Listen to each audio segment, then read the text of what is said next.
So here we go, last but not least in the long line of legends that we've had on the show today. Coming to Wrexham next Sunday, that's Sunday the 9th of December, we've got Slade with their Christmas tour. And again, I got contacted by the lady that was representing Mr. Dave Hill from Slade, and she said, "Would you like to have an interview with Dave Hill from Slade?" I said, yes, I would, please." Marvellous. I can't believe it sometimes. Sometimes you have to pinch yourself, do you know what I mean? Anyway, Dave is, if you're not sure who he is an English musician from Birmingham, and he is the lead guitarist and backing vocalist of Slade, the fantastic Slade. He is known for his flamboyant stage clothes and rather interesting hairstyle. Now you know which one he is, don't you? Anyway, on Monday lunchtime, I got in contact with Dave, and, he called me up, actually. It was rather good. And, here he is, live on Calon FM on the Stage and Screen Show, Slade's Dave Hill. Enjoy. Slade, to me, seemed to be one of those bands that have... they seem to have been around forever. Is that how it feels from your end? I suppose from my perspective, doing it is that I don't look at it from the outside as like how long it's been. I just know it's been that long, although I don't look at it in any way that it's ever ended. That's the way I think. I mean, I started when I was 13, and I'm now 72, so I figured it could last a bit longer. Yeah. Well, it seems to be, it just seems to be going from strength to strength, really, because I know you were in Wrexham last Christmas as well, which... Yes. Is this becoming a bit of a regular thing? Is it the Christmas tour now? Well, it's been a bit regular. We used to be doing bits of tours years ago as well, but and then we had a break from it. But of course, at this time of year, if you want to basically work in my home country, then you pick this time because it's basically a no-brainer in the sense of that one song. Yeah. Oh, there's many other songs. We'll talk about that one song in detail in a minute, but I think it kind of surprises a few people that you seem to be on the basis of that record, like to be the ultimate party band. But looking back over your back catalogue, you were a pretty full-on rock outfit. Yeah. Well, we are a full-on rock outfit, and we basically our early stop is. Before that was Tamla Motown and other things like that, and rock and blues, and all sorts of things that we did. But we became an entertainment in itself, and we played a lot of rock and roll, Little Richard and people like that music. And our first hit record was actually learned from a Little Richard. Little Richard did before us. Yeah. We then recorded it, and we had our first hit with it. And that was Get Down and Get With It, which fundamentally is what we were all about. So, what would you say was the crux of the success in the early days? I think if I knew what the success was, I think I'd be a manager, but I wouldn't really know. But it's just a combination of maybe a lot of hard work and having the right manager in the end, and then having us write our own songs, which I think fundamentally is that separated us from other bands that were happening, because a lot of other bands were being written for. We wrote our own. Right. So we became like the Beatles, in-house writers in the band. We thought differently, we were different, like other bands were different. But I think we were groundbreaking in the end of what we did. I this time last year, actually, I interviewed John Calon from Status Quo. Yeah. And we discussed the fact that back in the 70s, I was looking back over their tour dates in the 70s, and they were on the road pretty much for the whole of the decade, as were you. So I suppose because there wouldn't have been that many TV programmes for you to go on, you have to basically get out there and work, otherwise... Well, that's it, you see, and I think that separated a lot of things, It wasn't like X Factors and reality shows and quick fixes and 5-minute wonders. Yeah. It was about people. The only way you got following or worked was to work and play. And when you're young, that's what you want to do anyway. It wasn't about hit records at first anyway. It was about us playing in a band and pro group and, fame and all that. It was always a distant hope that we'd never know when it would come. But the point is, it did come, but it took a long time. If you're not enjoying what you're doing, you're not likely to make it. And some people enjoy what they're doing. They actually like what they do. and still don't make it. Yeah. Because it isn't everybody. There's only so much room for fame. Basically, sticking out and being different, like the Beatles and people like that, you know, phenomenally sort of. And there was a lot of people that didn't like the Beatles and wouldn't sign them and thought they were rubbish. And a lot of people didn't like our singer because he said he shouts. Noddy Holder, you mean? Yeah, but yeah. Really wasn't a shouter. He got a really great voice. Yeah. It was different. And our sound was a cry of a working class group coming out of the working class areas, doing something in their lives. And it wasn't about, you know, going down the Sunday pub every Sunday and coming home and falling asleep watching TV. We were out there working. Yeah. Right? And that for me has always been the principle. Nothing comes from nothing. Nothing ever could. Sounds like a song, doesn't it? It sounds like a good song. It's true. One can't receive unless one actually puts in. And I think with us, we put in a great deal, and then we did receive. You carried on playing because you enjoyed what you were doing. Yeah. And then when that led to something, nobody could have planned the escalation, of course, or indeed that we'd have an all-time massive Christmas #1. No one can plan that, but I remember an old entertainer from America came over, like a Smokey Robinson, or someone like that, and he said that the aspect of quick fame does not work, and it doesn't, because it's an illusion. You become famous, and you become like, this is the only thing I've wanted. Within 12 months these days, you could be on the decline, but the damage that will do to you is really hard to cope with. Yeah, I think it's very interesting you saying that, because I've interviewed a few people who have been on the X Factor, let's say, and they all talk about that element of it's fine when you're doing it, it's when you're not doing it is the hard bit. Well, yeah, because there's some people on those shows that might have a chance in years to come. But you get on a show like that, people see you, and a large amount of people see you, and they just think, oh, you bombed out, yeah, very good, you know. Yeah. And it's not, they're not very good, they're just not ready. You've probably got past 20 and you're over. Yeah. No, I completely agree with you, yeah. Let me ask you about the image, because I think that you were as famous for your image as you were for your music. They said your rise was during the glam rock era, but I would say that you were the front runners of the glam rock movement. Would you agree? Well, I think we basically were. I think we basically invented it. Yeah. Although we didn't call it glam rock, we were just doing what we were doing. I mean, the clothes and all that is parallel. A lot to do with me and not specifically me with the outfits I created. I was doing those by myself, you know, until I got a couple of designers in. But the glam rock tag is purely a press term to us, that they're trying to figure what we're not. So we're rock, but then again, glam is a lot to do with coloured television, you see. Yeah. In the black and white world of the 60s, the Beatles and the Old Stones belonged to a black and white world. But I think that was the appeal of the band, because it wasn't just people would tune into like Top of the Pops and they would be what are they going to wear tonight, and I think everybody assumed that it was the whole band, but having done some research on the band over the last few days, it was basically just you, wasn't it? Yes. I mean, most things have been real to me, the clothes and the things I've done, you know, it's not been something I'm embarrassed about, you know, some people want, well, do you look at yourself years ago? It's not about that. Yeah. It's always about when people see me, they just smile at me. Yeah. Why do they smile? They're smiling at the memory. Yeah. So was that your way? Even if you weren't in a band, would you have been an exotic dresser? Well, actually, I was a bit of a loner at school. Oh, yeah. He said to me, you're always up the corner of the playground, because I didn't quite fit. There were cocky kids at school, you know, the footballers, and yeah, you know, and they got the right hairstyles. They looked like Cliff or somebody like that. Yeah. And whereas you got me, well, I was probably seen as a bit of a. Well, basically, you'll have to read my book, because there were one or two things which I got into trouble with the police, you know. I've never done anything nasty. It was more a curious adventure because of being bored. I think my problem at school was that really, I tried to get in a music class and I was refused. And I couldn't read music. And basically, my granddad is a classical pianist, you see. So I kind of lost out on that. But did I? Because when I was 13, a boy had a guitar right by where I lived. And I thought, what is this guitar? You know, it was an acoustic. Yeah. I thought, this is it. And he started to play something. And I went, I've got to have one of them.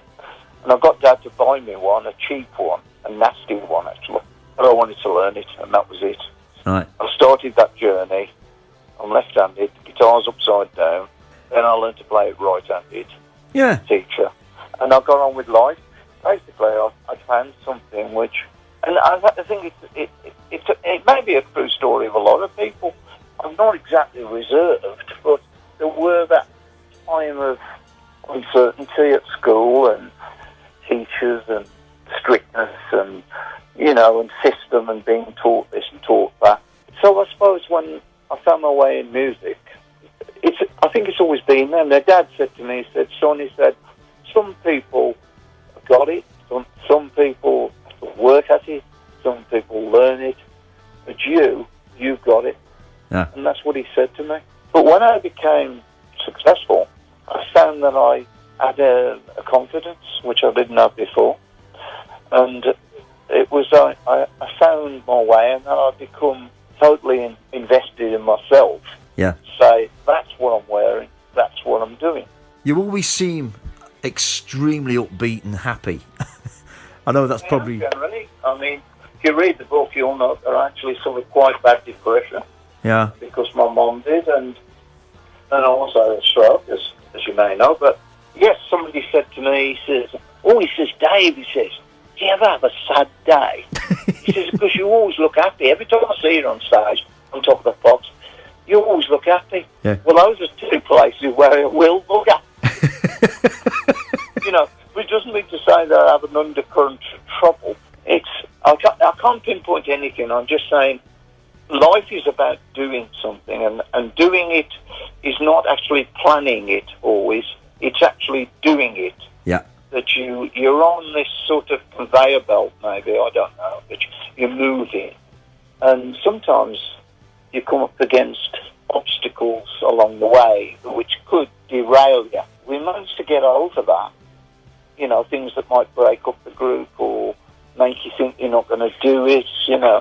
But actually, when you think about it, my options were very slim then. It was a bit like, well, if I pick this up, that means I go back to the office job. I don't think I want that.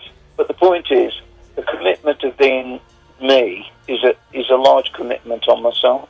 Doing this interview with you is a commitment by me to do the best I can for you. And what I do on stage is what I do the best for people and myself, because it gives me a sense of having a reason to be, a reason to do. And it's not rocket science. It's if you enjoy something, then it isn't really a job, i.e. I do this and then I get my wage. It isn't that at all. Most of the things I do in life is I'll come back to a normality situation where people can say hello to me and know me, but not necessarily, they know I'm famous. It's just, it's more like, you know, people waving at you, you know, just because you can light up people's lives, you know. Yeah. What you can do, and it's like me meeting Paul McCartney, you know. I could probably feel quite nervous at first, but afterwards I'd feel, well, you know, he's in a similar situation to me, where someone comes in front of him who's a fan. Yes. Yes. That's what I mean. Do you find that people on the whole, I mean, I would have thought fans on the whole can be very nice and very polite, but you must get some people who just drive you insane. Mostly people are nice to me, more so now than years ago when people felt that they could talk to you because they had a right, whereas now it's more, you know, if I got to Norway, it's a bit sort of polite, you know. Yeah. Do you mind if I ask you a question? I don't want to bother you. Yeah. Or I don't want to interrupt you, me, while you're with wife. Oh. And I go, oh, that's very kind of you. Would you also mind? My husband's a massive fan. Can you sign that? Yeah. And probably I'll do it. I know some people, especially actors, that tell them to clear off. Yeah. But actually I won't do that because I know from their point of view that wouldn't be a good idea. Yeah. It's just that if you're going to be famous, you have to take on board what comes with it. And from their point of view as well, I think they're probably thinking, I'm never going to get this opportunity again, so I'm going to have to grasp at it with both hands. And sometimes that can come across as really rude. I mean, you do get annoyances. I've got somebody come and drag me out of bed once, you know. And it's banging on the door. And, I don't want to mention the guy in particular. I don't think he was a bit of a local character, you know, but he's not all right that he knows that he can creep up the stairs and knock on the door and stand there and go, "Hey, can you sign me albums? I'm going, it's 1 o'clock in the morning." "Oh, we don't care then." Just a minute, I gone to bed. Yeah. I ended up just giving in on it. I got dressed and I went down the bar with him. Oh, fantastic. Listen, let me ask you about... I had a drink up. Every cloud. The movie Slade in Flame, it's back in the 70s and the 80s. I mean, it was quite popular for bands to make movies with, like, Kiss and Pink Floyd and The Who and the Sex Pistols, all sort of stars of the big screen. Did you have any reservations about doing it before you did that? What, the film? Yeah. I think basically it was a question that it seemed to be that's what we would do next. Beatles had made 2 films. Yeah. David Essex had made a film. It seemed to me, and then he made Stardust. It just seemed to me that was what was particularly happening. I know in a way, though, I was never totally happy with that film because I thought it was too hard on what was wrong in the business. Yeah. Or it showed the group arguing, which is never good for fans, because the fans can't separate reality with the fact that you're acting. Yeah. They just think you're these people having a great time on top of pops, and suddenly you're having an argument. I know what you mean when you say that.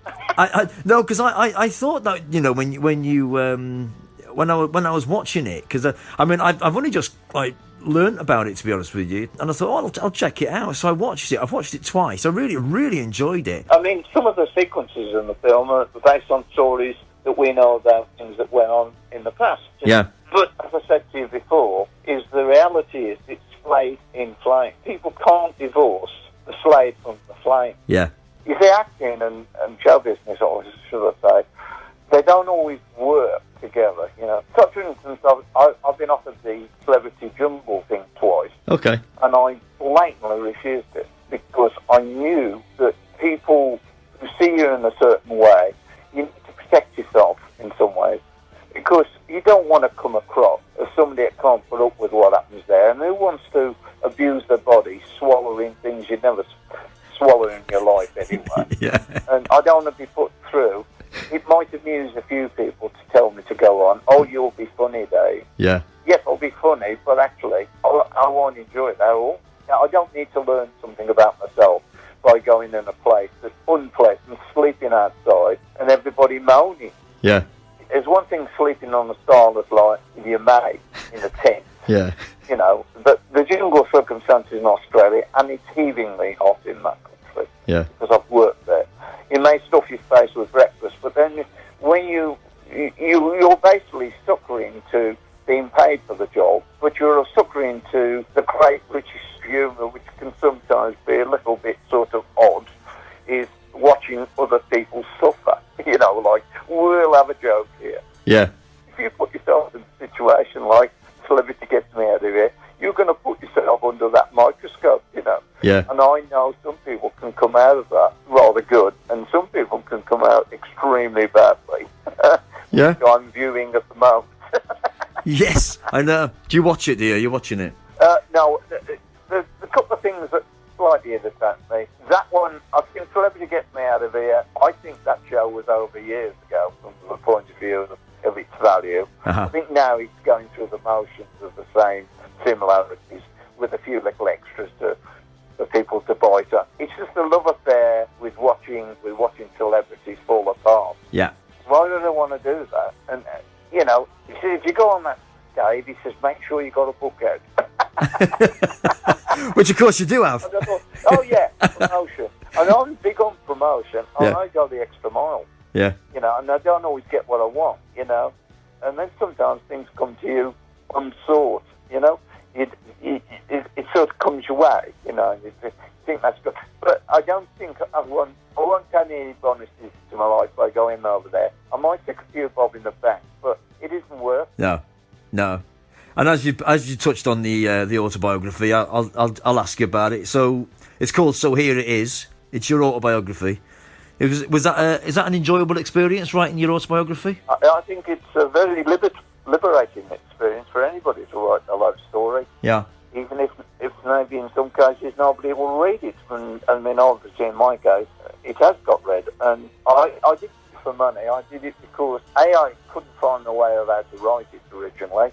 Then I met someone that knew the way to help me and said, this is the way we should do it with you, Dave. You're a great storyteller. Yeah. People love listening to you. You can spend hours with you. He said, let's talk it through and I'll record you. And let's go and visit people who grew up with you and find out their stories. Let's go and look into relations. And this is where I found out about mum and dad, fake weddings, the war cabinet minister's secretary, what happened when they were in an underground factory. So it's almost like a period drama as well as a time in history which is somewhat gone. The process of music, the situations at school, how it was in those days has changed. The old school's not there. There's a lot of things disappeared, including the cinema. But the memories, because I still live where I come from, I can see the places. I can go outside my old council house and see myself in the ruddy bedroom, you know what I mean? I can see I know. And yet it's still quite alive. So I did it because I thought, well, it's a heck of a story to tell as well as fame. Yeah. And most people know about the fame. They don't know about the background. What makes the person? What made that come into fruition? And I think the idea is that I wanted to put something into a book that my grandkids would read. So if I didn't really make anything out of it, which wasn't the purpose, then I'd at least make something that can be in a library or it can be got at any time that my family requires to look at it. And because it was groundbreaking what we were doing in fame, and it was groundbreaking in the kind of success we had. It's a history it's a time, and a lot of people like to read to remind themselves of the things that they went through. You know, they go, oh yeah, post-war, bombed out houses, but it wasn't a great place to play in. Yes, my dad says exactly the same thing. Now, if you lived in London, half of it was gone. Before they started to build it back, of course, there was bound to be play areas. There was always old houses around here. Yeah. Used to mess about in them, you know. They were dangerous, actually, but yeah, they were fun, and the woods were quite safe. Yeah. You wouldn't say that now, though. No, you couldn't get anywhere dangerous nowadays. Dave, listen, before you go, I'm going to have to ask you about Merry Christmas, everybody. Otherwise, I'll get shot in the back of the head. It was your 6th number one, and surely when you wrote it, you couldn't even imagine the success you would have had with that record. No, well, I think when we recorded in New York, we were helping Don recover from his terrible accident. We went into a studio with an idea which nobody knows would actually be a great hit that it became, but we thought this is a record that's different, and we recorded it. And then when we heard it much later, which was in November, the record company was going over the moon about it. You know, no one had written a song like this, certainly about what people do at Christmas. And you could never have been thinking of 45 years on talking about it. I mean, so many people are dead now, you know. Yeah. People that worked on it are not even here. But the point is, they're with us in a different way. Songs live on, you know. Yeah. Music from a time. The Christmas song is unique, and there's nothing stronger than a unique idea at the right time in history. And I think we came up with a unique idea at the right time that were massive. But it sounds, it's one of those sort of phenomenons that you know the song straight away from the intro. Yeah. And you actually feel you feel Christmassy listening to it, if you know what I mean. Yeah, the kid at the fab shop said that to me. He said I wasn't born when you first became successful. He said, but when I hear your Christmas song, he said it reminds me of Mum and Dad and me helping press and that record playing. Yeah. So I associate Christmas totally with that song. Yeah. Well, you've just described me. That's exactly how I feel, because when I can remember around about 1977 when I first kind of became aware of it, and it's every time I hear it, I remember the sitting in the front room opening presents and that record. Well, it's just the intro to it. It's a weird song, really, because it never ages. Song, actually, but it is a weird intro. We're quite a musical band. We always did slightly different chords. Yeah. But it opens up with like an organy sound, doesn't it? Yeah. A descending bass line, you know. It's very Beatley, that is that intro. And so it opens up and then it goes straight into, are you hanging on? Stuck on the I know. And it's precisely what you're doing. But it never ages. You don't get kids going, oh no, not this old song. It's You might get the odd thought supermarket going, bloody recording. Especially if it's being played in November. Well, anybody knocks it usually makes it more popular. Yes, exactly. Yeah. So when you play that, I presume it's your one song that you have to play every gig you do. Well, let's put it like this: you can't follow that song, and often than not, bands that have to follow us after we play that song. Yeah. Till it's the worst thing they could do. Yeah. So if you do a gig in, say, June or July, do you still have to play that song? Pardon? If you do a gig in the summer? Yeah, it does crop up. Yeah. And I'm going, it's bloody boiling hot. Whenever some jack dog will say, oh, but you recorded in New York and it's bloody hot. It's sort of like, you have to look at it like this. It's a hit record, and it doesn't have to be done at Christmas because it is a hit record. Yeah. And therefore, although it has the element of it being prime time at Christmas, still a memory. Yeah. Dave, it's been an absolute treat to speak to you. Thanks ever so much for that. I really appreciate it. And we look forward to seeing you in Wrexham in just a couple of weeks now. Brilliant. Yeah. You take care of yourself. Yeah, thank you. You take care of yourself. Cheers, buddy. Bye. Take care. Bye. Bye. Ta-ra. I said I get down, get with it. I do the job. Come on, baby. I'm gonna watch everybody work. I said, come on, baby. Watch everybody do the dance. I said, get down and get with it. So that's Slade coming to the William Aston Hall on next Sunday the 9th of December. I shall give you the deets right after this. What a great track this is. Get into it. Watch everybody make some time. To get down and get with it. It's on my mind. I said, stop your feet. Imagine this one live. Stop your feet. Cracking track this. Brilliant. But I gotta give you the deets, man. I gotta give you the deets. Slade will be playing the William Aston Hall in Wrexham Town next Sunday. That is the 9th of December. If you want to get tickets, here's the number again. 0844 888 991. I'll say it again.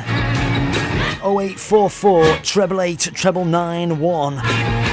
Or you can go to the website, that's just glyndŵr.ac.uk/ents/events. Everybody say they feel alright. If Noddy Over says you got to say alright, you say alright, don't you?